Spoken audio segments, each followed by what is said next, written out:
Shalom. Call hello, Yahweh Bashem Awashai, Bashem Rakakadash.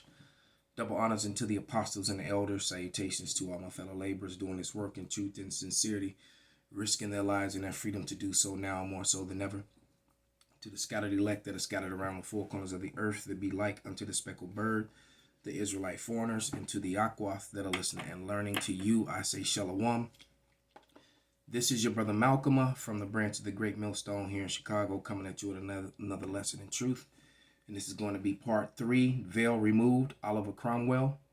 But before I started, and I just have to mention that I've been watching the beloved brother, the elder Manata Zappa, down in GMS, South Carolina, completely decimate Christianity and answer the 11 questions.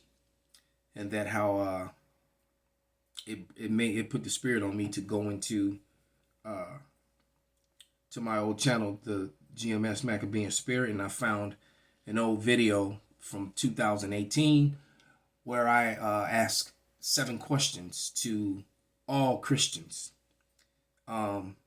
including by name Vocab Malone and Dr. James White, and not one answer from any Christian, not one. So we're going to repost the elders on video on all my larger channels, the ones that I don't use anymore, just to put a thorn in their side.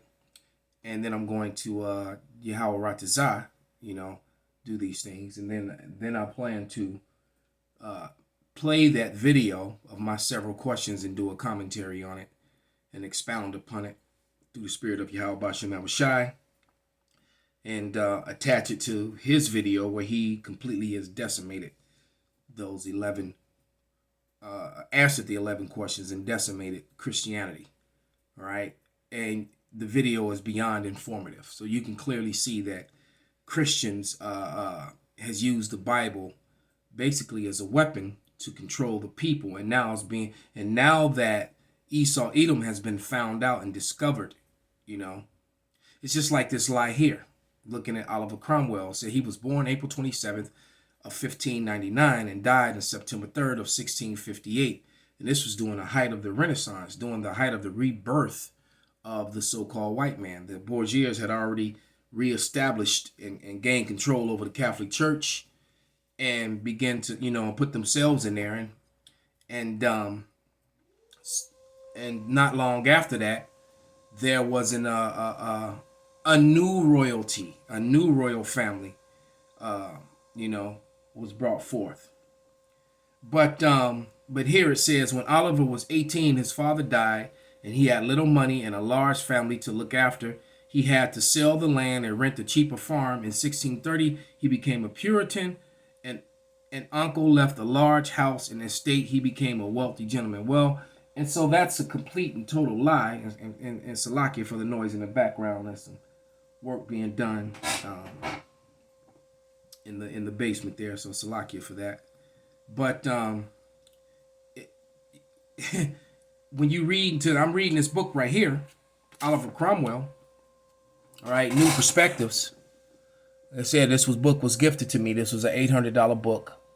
All right, edited by, for that to focus,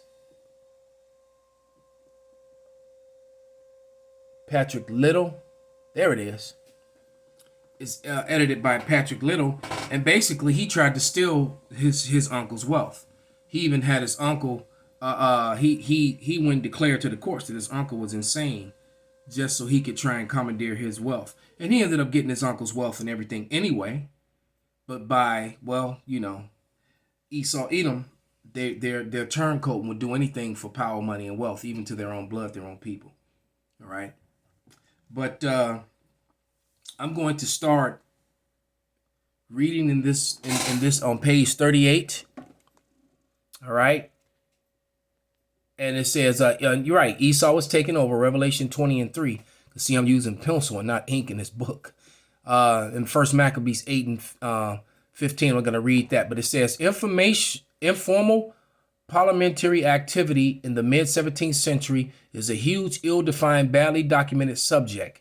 See, because they lie. That's why it's badly documented, because it would expose what they were really doing. They were exterminating the so-called Negroes out of Scotland, Ireland, and England.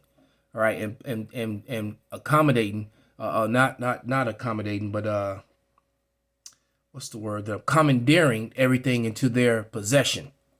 All right, much went out the personal gaze of the speaker, and the importance is obvious because key indicators survive, such as the crowd in Western Hall, the invention of printing for Parliament from 1641, and the scale of potentially to 1642. So with the invention of printing, they were able to control the narrative, tell their story, as some people will say, is history is his story. So let's get those scriptures that I have written down.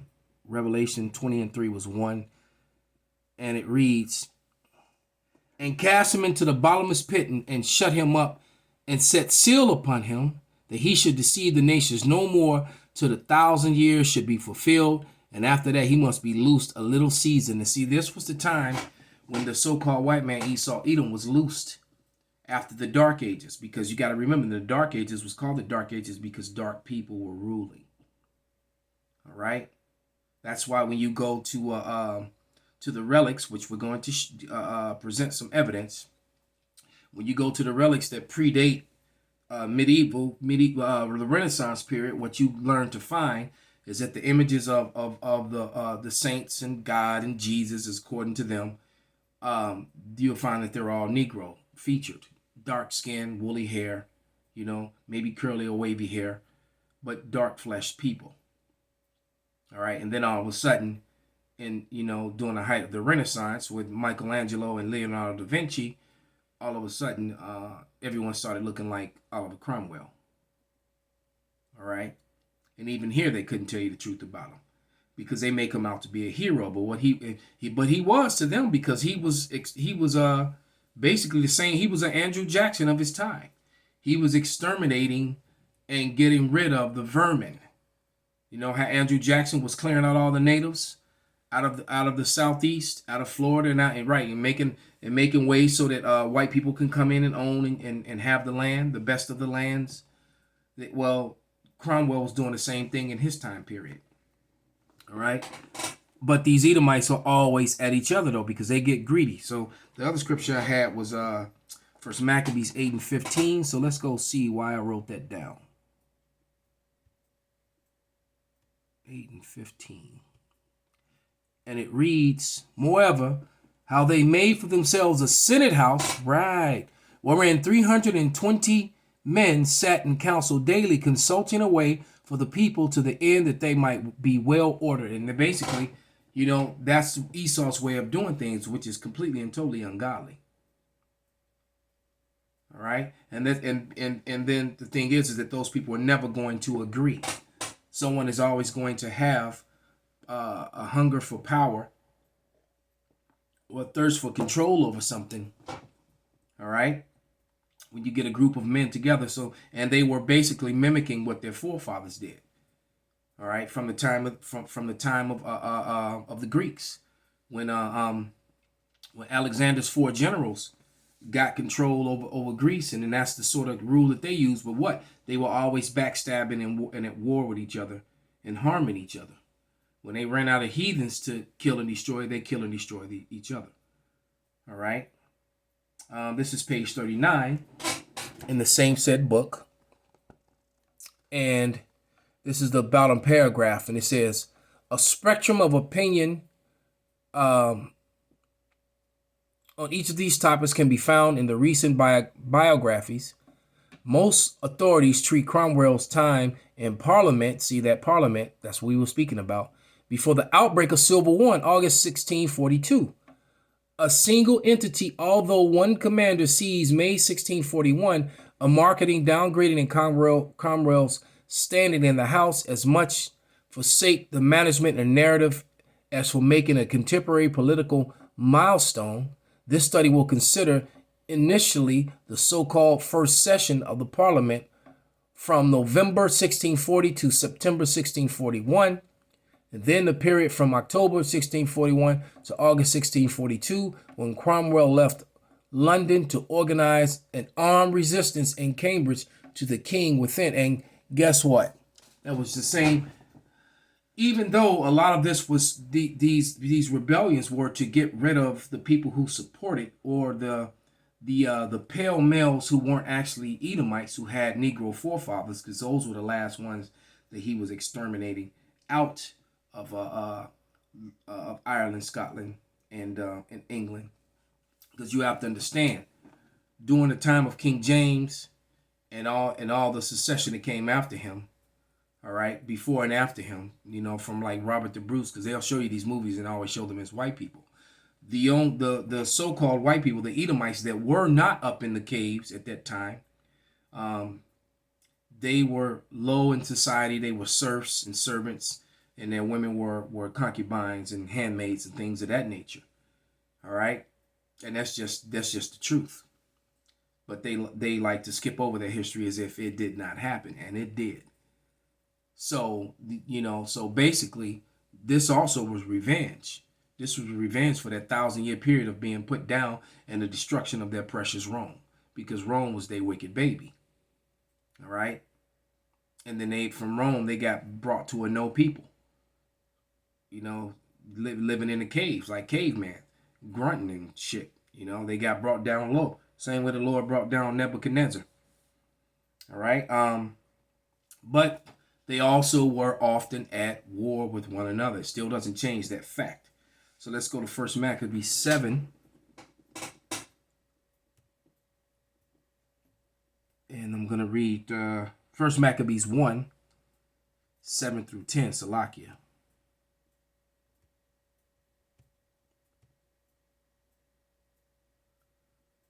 All right. Because Esau came into power, and that's basically what we just read. The Edomites were coming back into power. All right. They were setting themselves up. They did just like as their forefathers had done. This is 1 Maccabees 1 and chapter 1, verse 7. So Alexander reigned 12 years and then died. And his servants bare rule, everyone in his place. And after his death, they put crowns upon themselves, so that their sons after them, and many evils were multiplied in the earth. And there it is. And there came out of them a wicked root, surnamed Epiphanes, son of Antiochus the king, who had been Ahasuerus at Rome and reigned in the 137th year of the kingdom of the Greeks. So basically, time had almost repeated itself. Things had already repeated itself with the Edomites. And then what did they do? As soon as they put crowns upon themselves, they went to war with one another. They started fighting. They couldn't share power. They started fighting it. Because the Lord sets up order, and they try to set up order on their according to their own will. You know, there's no light in them. When you try to do things your own way, it fails. All right. Let's go to Ecclesiastes 1 and 9.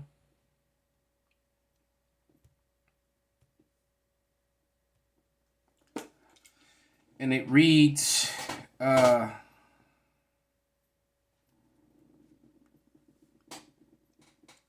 thing that have been is that which shall be, and that which is done is that which shall be done, and there is no new thing under the sun. So basically, these are those same spirits coming back. That's why history seems to repeat itself. Because what you have to understand, just like the scriptures prophesied that the prophets would come back in their lots, meaning they would stand on the highways and byways and proclaim and profess the name of the Lord and the ways of the Lord to their own people and to the heathen all round about wherever they are. The Edomites and all the heathens will come back in their lots and do the same thing again, because it's been ordained that they do that. All right, that's just what it is. Now I'm going to find a video. If you bear with me for a moment, I should have queued it up already.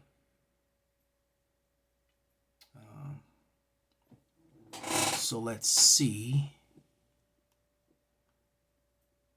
You know what? I could just play it, actually.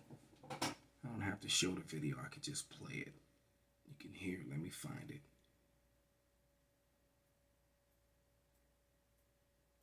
Watch later. There it is, and it's a video called "Whitewashing of Human History," and I'll let you hear the woman's voice. You know, I've used her videos before. I personally believe that this woman is an Israelite. She's a scattered Israelite foreigner. But I don't know what I just pushed here. Oh, that's the video, my video that I'm going to revisit. I don't know how that happened, but that's not the video we wanted. There we go. And damn commercial, son of a bastards. Here we go. Why? Because when white people came to Africa, they came showing themselves as superior to the black people, digging out things that black people taught them. You know, what we don't have in our history books is that the civilization we have in Europe today was brought to us by black people. Even black people don't know that. Even many black people don't know that. They don't know that the Moors, they were West Africans and North Africans and Central Africans that came to Europe and ruled Spain. They brought civilization to us. They showed us. Okay, now let's get that straight about the Moors. The Moors were and the Moors that were in Portugal and Spain, that set up all those castles and, you know, and all that, which pretty much the rest of Europe copied afterwards. Those were mainly Israelites from West Africa. They were not Africans. They were Israelites, foreigners, you know, the ones who fled into Africa. Hence the reason why the Israelites in Africa were taken into slavery. They weren't grabbing slaves from North Africa and from East Africa. They were grabbing the slaves from the west coast of Africa. You know, all those countries on the west coast, from Mali all the way back to the seafront to Benin. Those were along the Niger River. Those were Israelites, okay, in West Africa. So, but let's let it continue.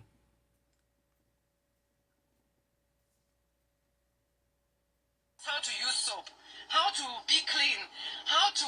She said how to use soap, how to be clean. Let's go back a little bit, Salakia. They showed us how to use soap, how to be clean, how to behave like a decent human being, you know?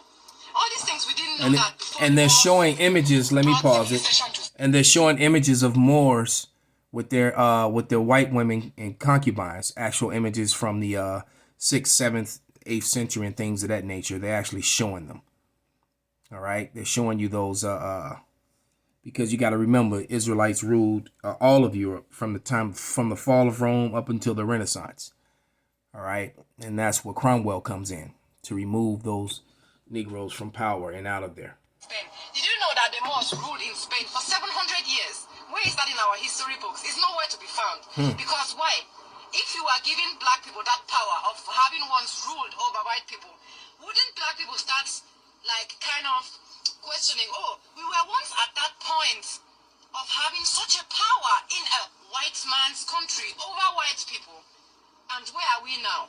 So of course they have to hide that history from you people, because knowing your true history is knowing your true power.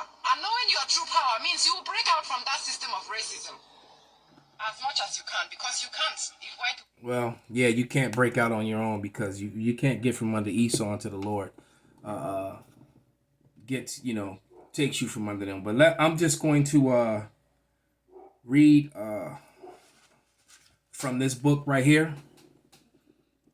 Now, you know, I'm keeping, this is called The Negro Question, The Missing Link, and it's showing you the royalties of the, you know, King James and the and Black Boy, which was Charles, and the kings of the Scots, the Englands, and you can clearly see that these were so-called Negroes, all right? And those are those Black Irish, the many of them that got sent to the island of Montserrat, okay? Well, we're going to read some information in the first page, all right? These are inserts from books, all right? And I'm just going to read this is information in books that exist still to this day, all right? It says, Professor Winchell Alexander, our remote ancestry, 1815 to 1900 1800 collection of journals, and this is what it wrote. Those short black men came from Atlantis, northern Africa, and they overran Europe, and they were known as Britons. All right. The Roman historian Tacitus, The Origins of Black Britons. The Iberians, those will be your Irish, are black people with curly hair. Anthropological Review, Society, London, Volume 8. So that's where that information is found. Joseph Ritson, Annals of Caledonian Picts and Scots, Volume 2, pages 7 and 27. The Picts, Brits are brown complexion with curly hair. Ivan Van Sertima, I have this book, African Presence in Early Europe, page 225. The Brits look like the Ethiopians. Albert Churchill, 1912, Origins of Evolution, pages 12 and 13. The Black Basque, meaning bodies, were exterminated from Europe. And how were they exterminated? By this man, Oliver Cromwell. Because there's more information in here, but we'll use that in part 4, Yahweh Ratazat. So with that, I'm going to give all praises, glory, and honor unto Yahweh, Bahashem, Yahweh Shai, Bahashem, Rakak Padash, Wa Abba Babal, Shalom. Kwam Yasharallah.